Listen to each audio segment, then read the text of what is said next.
नमस्कार, स्वागत है आपका कंचन टीवी पर। कंचन टीवी की टीम रैली स्थल ऐतिहासिक रैली सफीदों में है। यहाँ पर मुख्यमंत्री मनोहर लाल खट्टर जी के बाद अगर कोई बहुत चर्चित चेहरा था, बड़ा चेहरा सामने था, तो बिजली मंत्री रणजीत सिंह चौटाला जी थे। और यहाँ पर पहुँचे और गौ सेवा आयोग चेयरमैन श्रवण गर्ग जी के निवास स्थान पर हैं, उनसे हम बात करते हैं।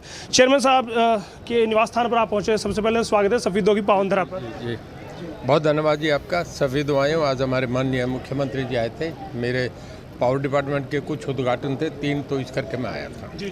मंत्री जी, जब से सरकार में आप हैं, सरकार भी अच्छा काम कर रही है, लगातार रणजीत सिंह चौटाला जी भी अच्छा काम कर रहे हैं। वो थोड़ा सा उनका कॉल आया, सीएम साहब की कॉल आई है, उनसे जानेंगे कि आखिर जब सरकार बनी है, सरकार अच्छा काम कर रही है, खट्टर साहब अच्छा काम कर रहे हैं।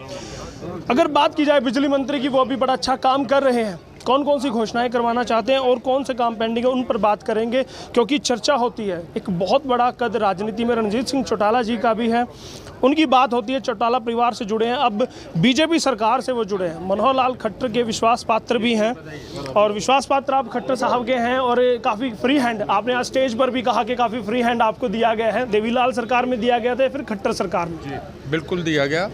और मुझे सबसे बड़ा महकमा है, जिसकी फाउंडेशन तो उन्होंने रखी, पर हमारा महकमा बहुत बढ़िया कर रहा है। इस वक्त हम पूरे देश में गुजरात के बाद सबसे अच्छा परफॉर्म कर रहे हैं। सबसे अच्छा आपके कंधों पर जिम्मेवारी थी कि क्योंकि सबसे बदनाम महकमा भी आप ही का था, इसको दुरुस्त करना, इसको सुचारू चलाना, इसकी छवि को सुधारना।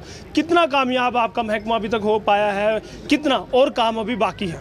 नहीं, मैं बदनाम तो नहीं कहूँगा। मुझे तो अच्छे अधिकारी मिले, पहले मुख्यमंत्री जी के पास उन्होंने दुरुस्त कर रखा था जी। और मुझे तो बड़ा कोऑपरेशन मिला। मैंने एमडी से लेके और चीफ इंजीनियर तक और नीचे जेई तक सबका कोऑपरेशन मिला। मैं इसकी मुबारकबाद नहीं लेता, मैं मेरे अधिकारी हैं उनको देता हूँ। उन्होंने बहुत अच्छा काम करा। एज यूनिट हम सब मिल के काम कर रहे हैं। कौन सी चुनौतियां मानते हैं, कौन से ऐसे काम हैं जो अभी बाकी हैं आपके डिपार्टमेंट को खुद एक बिजली मंत्री के तौर पर रणजीत सिंह चौटाला जी को करने हैं? मेरा सबसे ज़्यादा इस बात पे फोकस है कि सबसे ज़्यादा गुजरात की तरह हमारी इंडस्ट्रीज आए और हर गांव को हम 24 घंटे जैसा मुख्यमंत्री जी का हम जोड़ें और गांव में लोगों को बिजली के जितने ट्यूबवेल बाकी हैं सब मांग रहे हैं, वो हम पूरी करें। जी, बहुत बहुत धन्यवाद करूंगा कंचन टीवी से बात करने के लिए। बहुत धन्यवाद जी, थैंक यू। बिजली मंत्री जी थे, लगातार व्यस्ततम कार्यक्रम में हैं और भी अपने समर्थकों के यहाँ वो पहुँचने वाले हैं। आप देख सकते हैं लोगों का उनका मिलना लगातार जारी है, लोगों से वो मिल रहे हैं। अभी कानपुर में अभी कार्यक्रम है, वहाँ भी वो पहुँचेंगे। लगातार आप देख सकते हैं कार्यक्रम व्यस्ततम है, गर्मी भी है, लेकिन फिर भी वो लगातार अपनी जनता से मिलते हुए, महिलाएं हैं जो कुछ अपनी मांगे, कुछ समस्याएं लेकर पहुंची हैं, वो भी अभी देखेंगे कि उनसे बात करते हैं या फिर अपने व्यस्ततम कार्यक्रम का हवाला देकर वो यहां से निकल जाते हैं। देखना होगा वो भी। और लेकिन कहा जा सकता है कि जैसे आज मुख्यमंत्री मनोहर लाल खट्टर की रैली हुई है, 226 करोड़ की सौगात उन्होंने जींद जिले के लिए दी है, तो वो कहीं ना कहीं अपने आप में एक विकास के रास्ते खोलती है। और कहीं ना कहीं सरकार को यहाँ मजबूती देने के लिए ये रैली रखी गई थी और कहीं ना कहीं कहा जा सकता है कि मुख्यमंत्री मनोहर लाल खट्टर इसमें कामयाब भी हुए हैं। अब देखिए महिलाओं से वो मिलना चाह रहे हैं, जो उनकी डिमांडें हैं वो बात कर रहे हैं। मुख्यमंत्री जी ने फाइल चला रखी जी 3,500 कण खतर मिड डे मील के, और वो एफडी में पास नहीं हो रही सर। ये रिक्वेस्ट है सर। सब मांगे दे देंगे, बहुत कर गए, बाकी जो कह रहे हैं कि मैं भी नहीं याद करूँगा सर करवाइए। कुछ मिड डे मील का मामला था और वो मांगे लेकर पहुंचे थे। इन महिलाओं से ही हम जानते हैं कि आखिर क्या मांगे थी।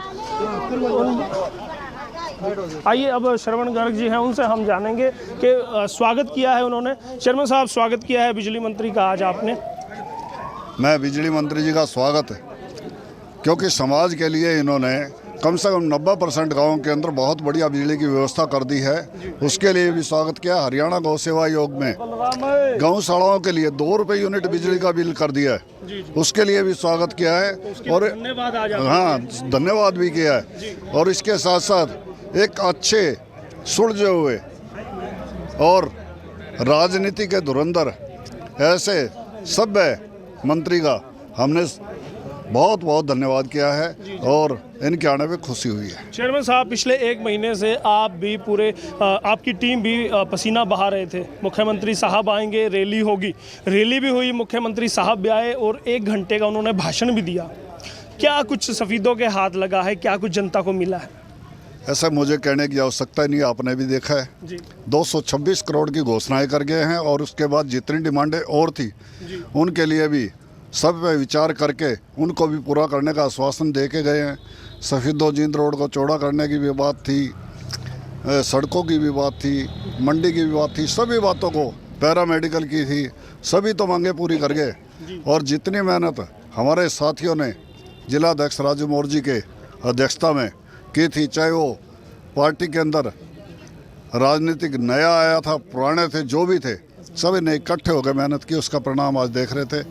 जनता जनार्दन ने इतनी संख्या में आके मुख्यमंत्री जी का स्वागत किया और मुख्यमंत्री जी ने भी दिल खोल कर अपने भंडारे खोल दिए। यही बात हम आपसे पहले कहते थे, वही वो पूरी करके गए। तो कहा जा सकता है कि जो आपने मेहनत की थी वो मुख्यमंत्री साहब वसूल कर गए हैं? 100% कर गए हैं। और सब वसूल नहीं कर गए, वसूल तो सफीदों के लोगों को करवा के गए हैं। करवा के। जी चलिए, बहुत बहुत धन्यवाद करूंगा कंचन टीवी से बात करने। कंचन टीवी का भी और यशपाल जी का भी बहुत बहुत धन्यवाद। भारत माता तो शरण गर्ग जी कहते हैं मुख्यमंत्री साहब। दादा मसर साहब, आपका नाम क्या है? आए थे कट्टर साहब। आपका नाम क्या है? देखिएगा, कुछ अपनी अपनी भड़ास है। 42-45 डिग्री का टेम्परेचर है, गर्मी है, पसीना है, परेशान है। हम उनसे बात जो करना चाहते थे वो तो नहीं करे, लेकिन मजाक मस्करी उनको करनी है। कैमरे के बाद इनसे मस्करी करेंगे। बने रहिएगा कंचन टीवी के साथ। कैमरामैन सहयोगी मनीष के साथ यशपाल, कंचन। सर जी।